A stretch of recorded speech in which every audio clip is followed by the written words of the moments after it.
three of you could make it.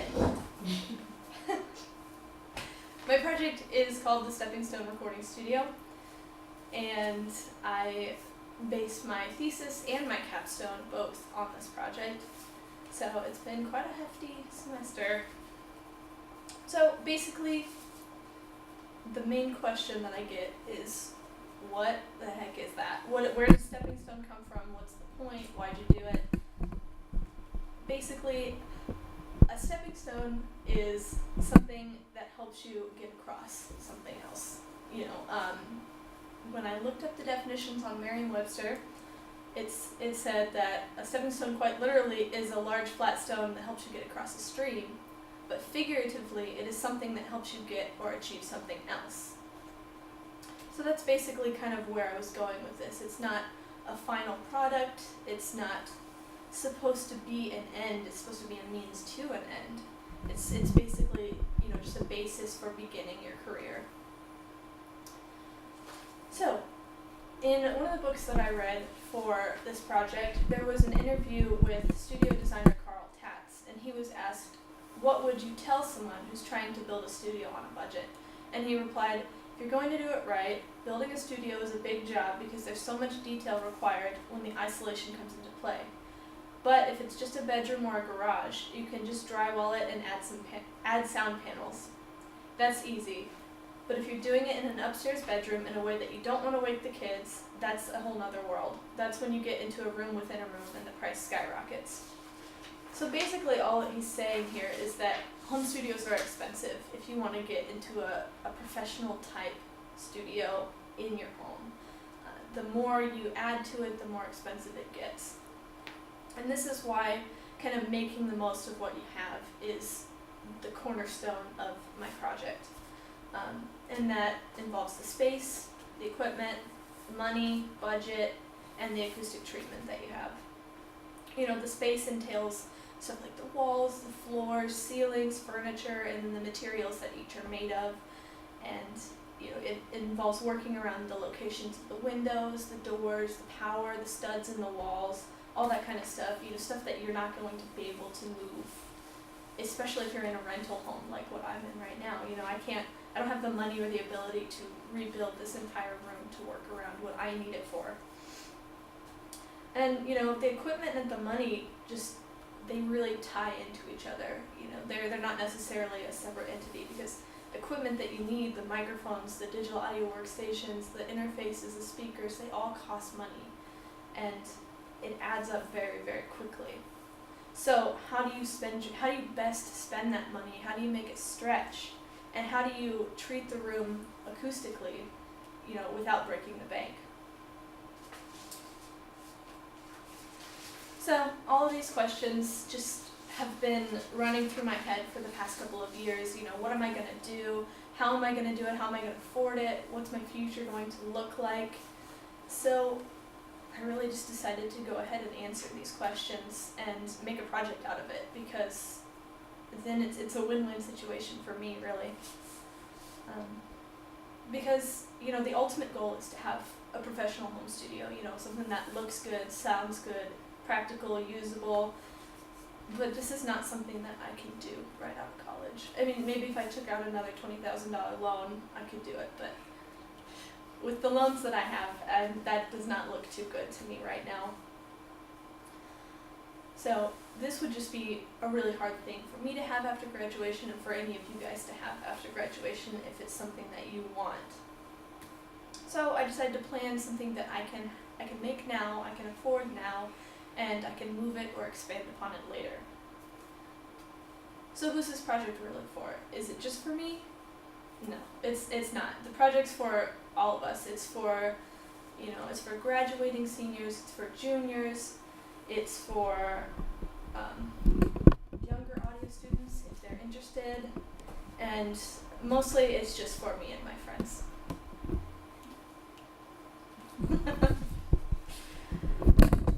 So, the project took place over about 7 months of time. I conceptualized the idea last year from about October till December. Then I did the planning in January of this year. I did the recording, I built the panels, I did more recording, all in February and March, and then when late March came around, I started to analyze the audio, I started to edit the audio, started writing my thesis, planning my presentation, and now here we are. So I'd like to give you a little brief overview of all my stages that I went through in this process. And after conceptualizing the idea, I had to plan. And for me, this was the easiest stage because I love to plan things. I'm really good at it. I plan just about every hour of every day and what I'm going to do with that time. And so plans are where it's at for me. But it's the sticking to it that's kind of where it is difficult. So in this project, even though I planned it really hardcore in the beginning, I didn't necessarily stick to the whole plan. The next part came the research, and this part was kind of difficult just because there's so much information out there. It's kind of overwhelming sometimes, especially when a lot of the information is a little bit more subjective than objective. You got a lot of opinions circulating out there on how this is good or how that's bad or what this really is, and maybe not necessarily everything is fact. So I did find 6 sources of information that were pretty hard and fast. 3 books that I focused mainly on, and 3 websites that you can see behind me. And if you want more information about any of these sources, I'd be happy to talk to you about them. I own 2 of the books, so just let me know. The building the acoustic panels, that was one of the really fun parts. The only sucky part was that I had to do it over spring break because I didn't have any other time to do it. But I got to go home and I got to spend a lot of time with my dad building these panels, and that was really great. So this process took about 8 or 9 hours.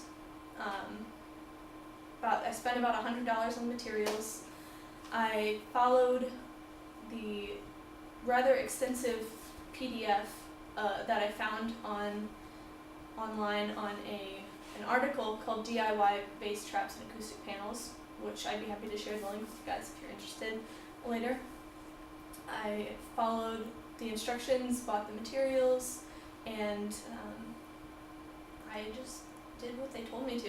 It came from a pretty legitimate acoustics company, so I trusted it, and I actually have one of the panels back there. I can show you guys later if you want to look at it. These are all the materials that I bought. I had to get the wood, corner brackets, screws. I used rock wool for the absorptive material in the inside, the ticking fabric for the inside, and then the stretchy fabric for the outside, which is the black fabric that you see. And I have a few pictures to show you guys about my process and what I did. I had to start, unfortunately, with cutting off 1 inch from every piece of wood that I had purchased, because when I got home I realized I had purchased 2x3 inch wood planks rather than 1x2, so every piece of wood was 1 inch longer than it should be. And it made the panels a little bit heavier than they should be, unfortunately, so it's going to be kind of harder to hang them later, but it is what it is, and you live and learn, I guess. And then these are what the frames of the panels looked like after I was finished building the 3 of them.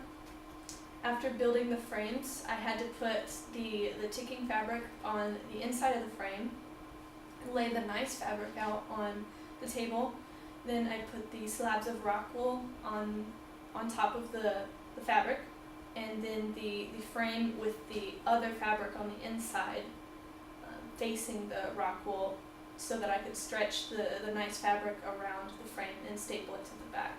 And this basically holds everything together and looks like this when you're finished. The next part came the first testing and recording day, I guess, that I did. And I had a couple of friends come back for this. They are actually M&P graduates, Joy Mills and Patrick Weaver. Joy is in Indianapolis right now, and she's gigging and working and just doing it, making it happen. And Patrick is in Fort Wayne at Sweetwater doing sales. He actually brought in some equipment from Sweetwater for me to use in this project, which was very, very helpful. This was obviously one of the most fun parts of this project, because I got to see old friends and we all got to do what we loved together. So we recorded Joy doing the same 40 seconds of one of her original songs 5 different times using the 5 different interfaces that I had, just to test the preamps and be able to hear the differences between the interfaces and what they had to offer. I used the same 3 mics for every recording, used 2 SE4s as the stereo mic on the guitar, and an SE2200A on the vocals, just because those are some of my favorite microphones that we have here, and they're really reasonably priced. I used the same microphone placement for every recording. We even put a little square of tape on the floor so that she would stand in the same place every time. You can see that in one of the pictures. Here are the 5 interfaces that I used. And the first one is the Apogee Quartet, which is almost $1,400. That was kind of the main interface that I used to compare everything to, because this is the highest quality. It's got the highest quality preamps and converters and software that it comes with, and this is the good one, I guess, if you want to call it that. The next one was the Resident Audio T4 and the PreSonus AudioBox i2, which I personally own. I bought it last summer. The Focusrite 6i6, which I borrowed from a friend, Nathan, who is also graduating this year, and the Focusrite Claret 2 Pre. And you can see that there's quite a bit of difference in terms of the price points on these. They cover a pretty wide spectrum of money. So I'd like to play 3 different recordings from that day for you guys. The first one, it's obviously not going to go in this order, but one of them is going to be from the best interface, one is going to be, I guess not the best, but the most expensive, the least expensive, and then the middle interface. And I would like you to see if you can guess which is which, because it is actually a lot harder to tell than I expected it to be. So, get to iTunes.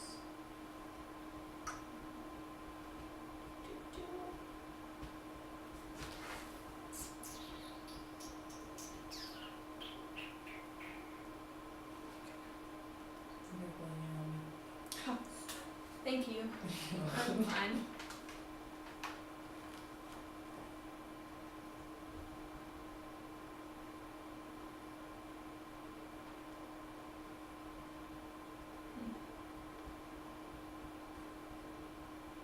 Just 1 second. It does not want to play. I just played a second ago, but.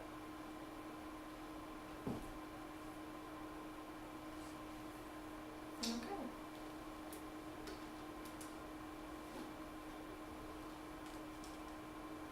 I like when things don't work.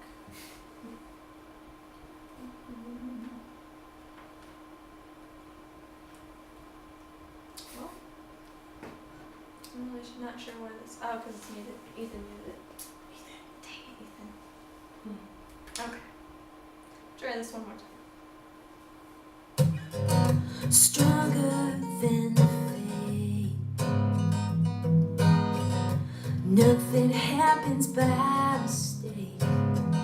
So I know that it's safe to say I knew I was gonna fall in love with you that day. With a smile wider than the States put together, more than anything I just wanna get to know you better. And I never thought that you might done. Come on, done again for someone. Come on, done again for someone. Alright, and the next one. Give me.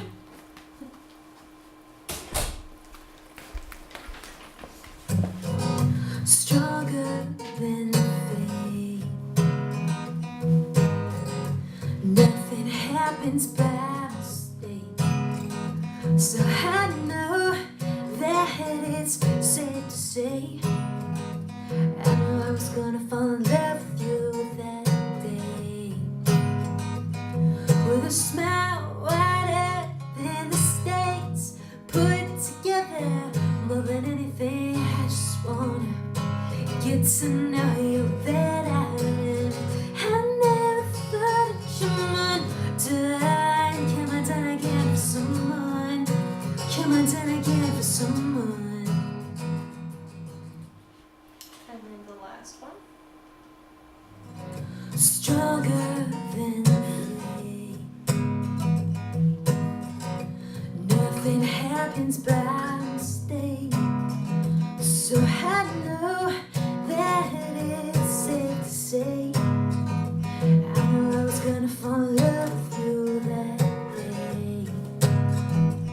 With a smile wider than the States put together. More than anything, I just wanna get to know you better. I never thought that you might done. Come on, done again for someone. Come on, done again for someone.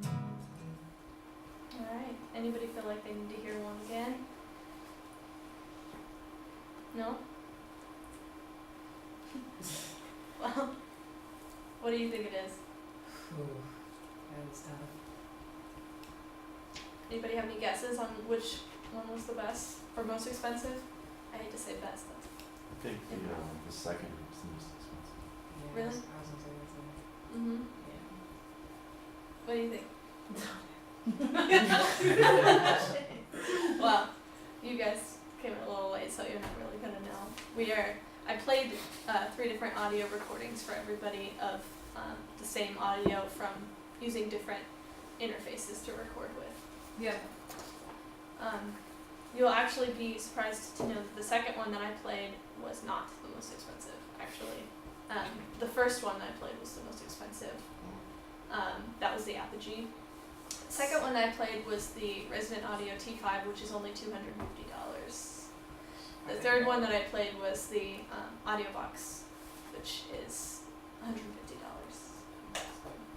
So, I thought that would sound like the best. yeah. So, So it's pretty cool. Pretty sound good. So it's pretty dope. That average alright. Oh, okay. And then the second part of the recording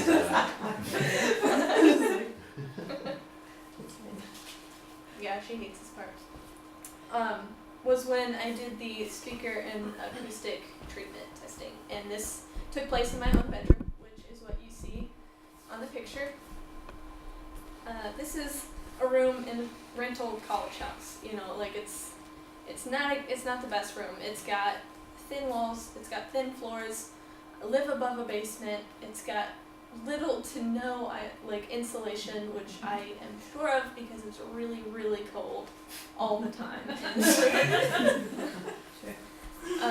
So, you know, when I did my tests, I found flutter echoes, I found slapback echoes, there's nasty tinny resonance that goes on in this room, there's room modes, and, you know, more problems than I could really count in this particular room.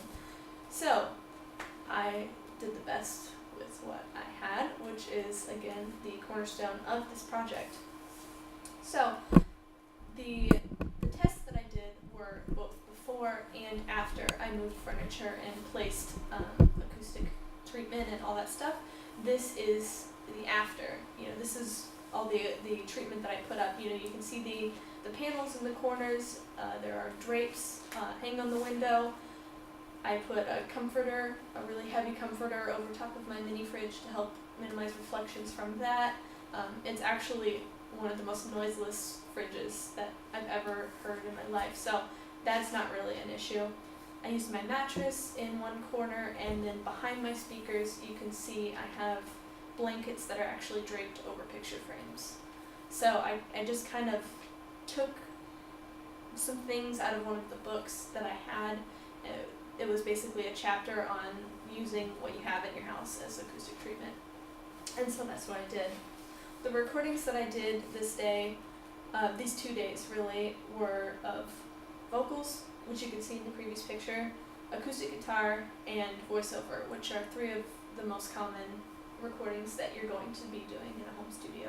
Not that they're the only ones by any means, but they're the most common for sure. I actually found when analyzing these recordings later on that there's not a whole lot of difference between them. You know, just like what we just listened to, like there's really not big differences between them. It's really, I guess, in just what you prefer in terms of a listener.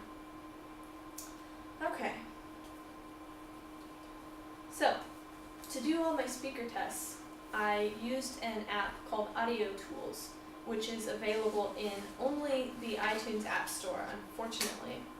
But it is only $10, which is a lot better than going out and buying a specific real-time analyzer mic and all the software that would be included with that, which can get really pricey if you are buying the more expensive ones. And this is an app that I bought when I was at Interlochen last summer. It was something that several people recommended to me. I use it for live sound all the time.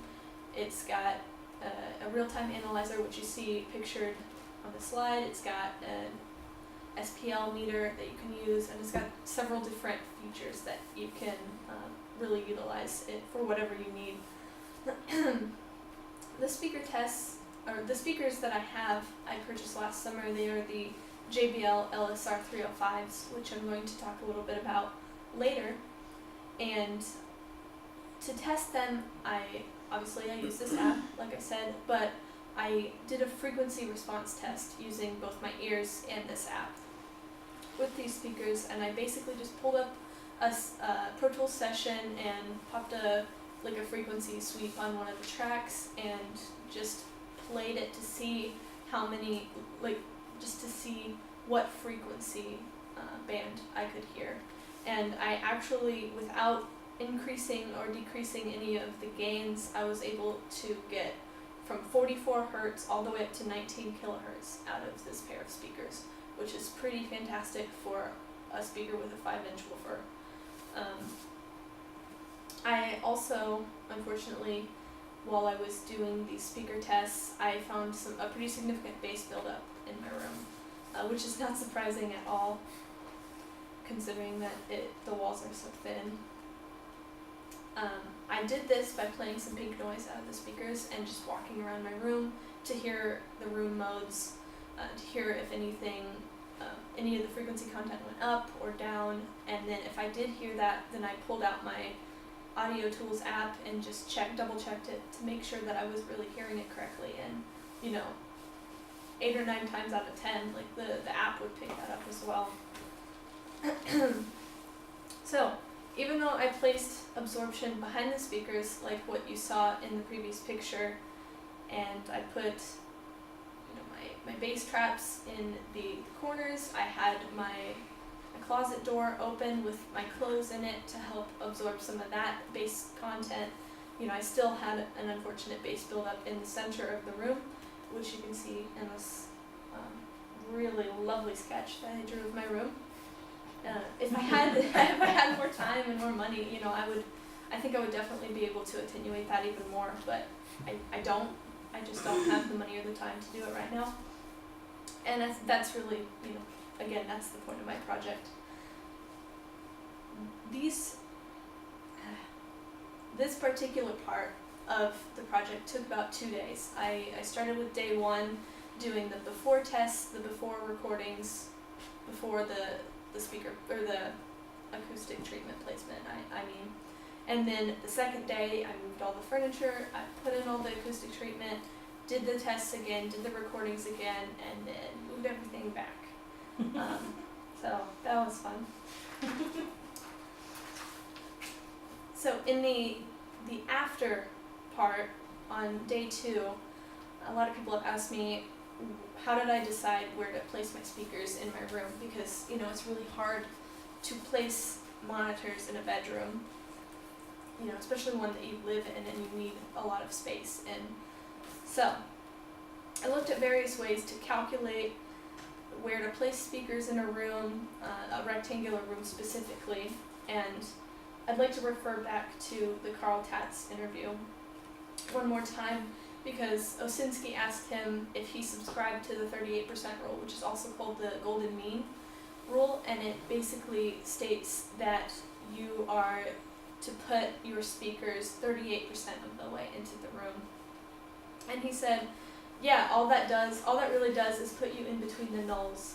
If you use a modal calculator, you can find out that 38% puts you in between the second axial mode. The problem is that you don't always have the luxury of placing yourself at 38%. In a really small room, if you go by the 38% rule, you won't have any room left. And that's really kind of the unfortunate situation that I found myself in my own room. You know, the 38% rule put me at almost 5.5 feet into my room, which, you know, in a 14-foot long room, that's really far in. Like, it's past my bedroom door, so when I'm opening up my door, I'm walking right into the speakers. It didn't work. The other rule is the 70% rule, which is 70% of the width of the room, which for me, the width of the room is 10 feet, puts me at 7 feet into the room. That's halfway into my room. That's basically on my bed. Like, the speakers would basically be on my bed, and that just doesn't work. So I had to make a compromise with this. I decided to put my speakers about 2 feet away from that wall. I put absorption behind them, and I also used the low frequency trim option on the back of the speakers, which attenuates the low frequencies by 2 dB. And this did help a little bit, about as much as I could do, and you know, still had the bass build up right behind the listening position. Luckily not in the listening position though. So, my recommendations, I guess, from doing this project. You know, the SE4 and the SE2200A are not the only microphones I tried in this project. I have my own microphone at home that I use for my at-home recordings, which is the Blue Spark. I don't like it very much, to be honest. It's not bad, but it's like Blue's cheap microphone that you can just get if you want to do like mediocre home stuff, honestly. Like, I almost regret buying it. And I also tried the SE Voodoo microphones, which I think some of you guys are pretty familiar with, the VR ones. Didn't like those on acoustic guitar one bit. They're really boomy and mid-heavy, and I didn't like them. The SE4s, on the other hand, are small diaphragm pencil condensers, and they come with interchangeable capsules, or the ability to have interchangeable capsules, which is really cool. They come originally with the cardioid capsule, but you can buy omnidirectional and hypercardioid versions of the capsule and, you know, pop it off, put the other one back on, and then have basically a completely different microphone, which is a really, really cool feature, and not many microphones have that. Unfortunately, they don't make the SE4 anymore. They don't produce it, they don't sell it new. You have to buy it pre-owned if you want it. I could only find it in the $600 to $700 price range pre-owned. But SE has a new version called the SE5, which I've heard is pretty comparable to the SE4. I have not had a chance to work with the SE5 at all, so I don't really know, can't really speak on it. I do know that it does not have the ability to have interchangeable capsules, so that's kind of a downer. But at $400 for a pair of them, that's still pretty good. The SE2200A is a large diaphragm condenser with the standard cardioid pickup pattern that, you know, a lot of large diaphragm condensers have. It comes with the shock mount and pop filter that are pictured. You know, we have one in the studios here if you want to try it out. It's a great microphone. I've used it as a room mic for drum recordings. I've used it on vocals, piano. I've used it for a lot of different things, and it's pretty versatile, really. The interface, the one that I liked the best, was the one that you actually thought was the most expensive, when it is $250 for an interface that has 4 mic preamps on it, which is pretty impressive for something that is at such a low price point. And these preamps are combo preamps, so you can either use TRS inputs or XLR inputs in them, which is pretty nice. It also has 4 balanced inputs on the back, which you can see in the picture. It's got MIDI in and out on the back, headphone out, and it uses Thunderbolt cable. It does not use USB, which it comes with this cable, by the way. It comes with the Thunderbolt. It comes with the drivers that you need to install to make the interface compatible with your computer. It's got 24-bit, 96 kilohertz audio quality capabilities, which is pretty cool. It's easy to use, easy to set up with the drivers. It's got instructions on how to do everything, and most importantly, it's got really clear high-level preamps and converters. Like, that's the most important part.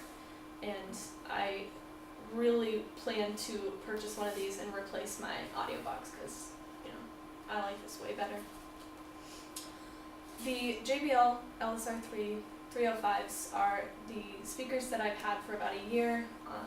I'm really happy with them. You can see on the back of the speaker that it's rear ported, which means that it's got the low frequencies coming out of the back of it, which is why I was really adamant about placing some acoustic treatment right behind it to help diminish some of that low frequency build-up that could happen right behind them, or come back at you in the listening position. They're active, so they don't need any external power at all. They're two-way, which is pretty obvious because you've got the tweeter on top and then the woofer on the bottom. And they've got the audible 44 Hz to 19 kHz frequency response that I tested myself. They've got balanced XLR and quarter-inch inputs on the back.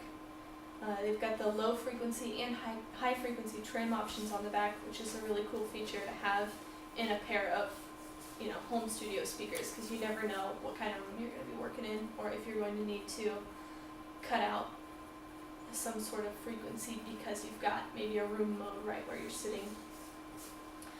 But one of the most important features of these speakers would be the shape of the tweeter that's at the top. You can see that it's really large. The JBL company calls this the image control waveguide.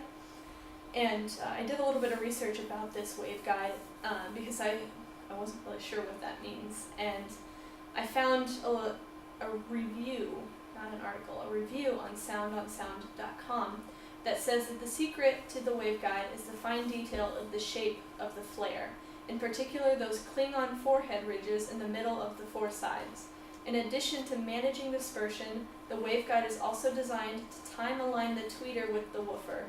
In theory, by precisely controlling the horizontal and vertical dispersion of the high-frequency unit, being the tweeter, and by minimizing phase issues at and around the crossover point, which is 1,725 Hz on this particular set of monitors, this waveguide approach should lead to a better sense of mid-range focus as well as a wider sweet spot. And I do really think that the sweet spot on these particular monitors is pretty wide, because I did measure that as well. And at $300 for a pair of them, that's pretty good. I bought them last summer when they were pretty new and they were having a buy one get one half off sale, so I got them for like a little over $200, which was nice. But still, you can buy them singularly or you can buy them in a pair, and I would really recommend them. Finally, the acoustic treatment. I would personally recommend spending as much money as you have available on buying professional acoustic treatment, because what I did, the blankets and the drapes, the stuff that I already had that was free, I didn't have to spend more money on it. It worked, but it worked to a point. Like it's okay, but if you really want to get a good sound out of your room, try to budget as much money as you can on the acoustic treatment, for sure. It's very important. The DIY panels, that's a way to save money if you want to do that. It takes a little bit of time. Well, I say a little bit, but it took like 10 hours to build 3 of them. But you save a little bit of money on that, and you get the experience of having built them, which is also really cool.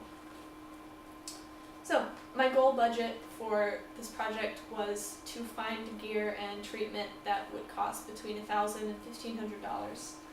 With the 3 microphones costing $700, the interface at only $250, the speakers at $300 for a pair of them, and the treatment itself, I spent $100 on the material to build the panels that I built.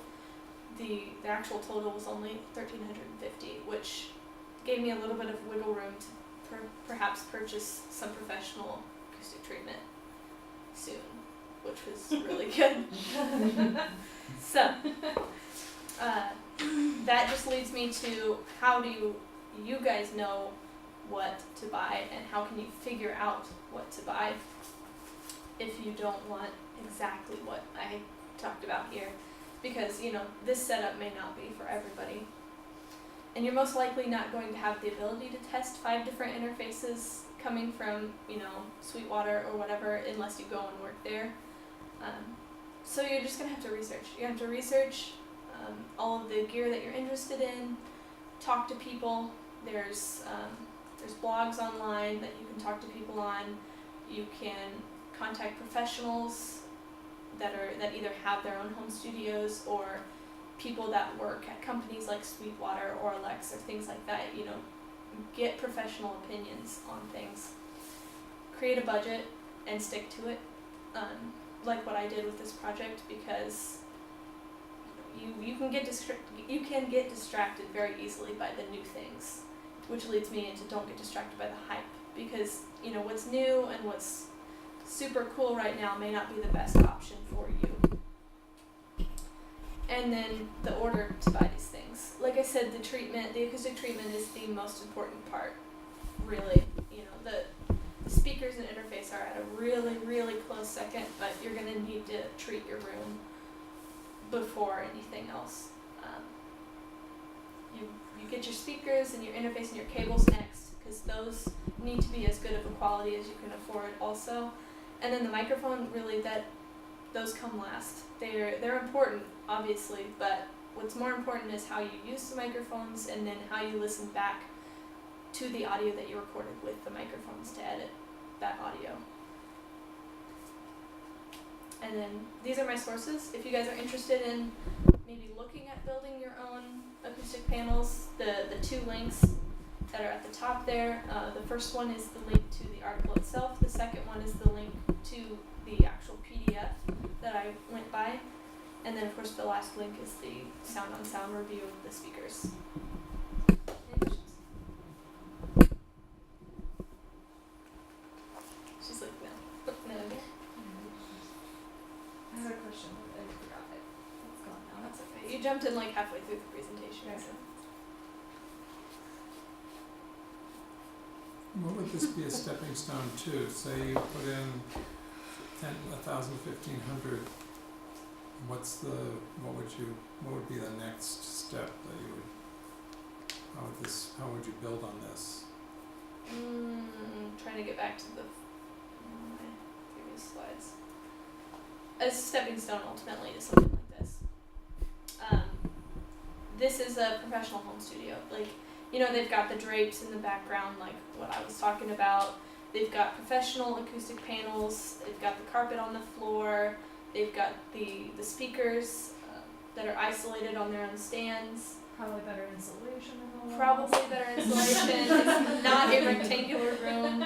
The ceilings are not flat. It's got all of these things that you want in a good studio, but this is not something that I'm going to have right off the bat, unless I, buy a house that's got a room like this in it by chance. Just buy the house. Yeah, just buy the house. Yeah. Yeah. That'd be cheaper. Probably. So, this is the ultimate goal, and you can do it piece by piece. It basically is what I was just trying to get at. And you could use all the equipment that you've got because it's good quality, and you'll be able to. You won't have to throw it away when Exactly. you upgrade something else. Yeah.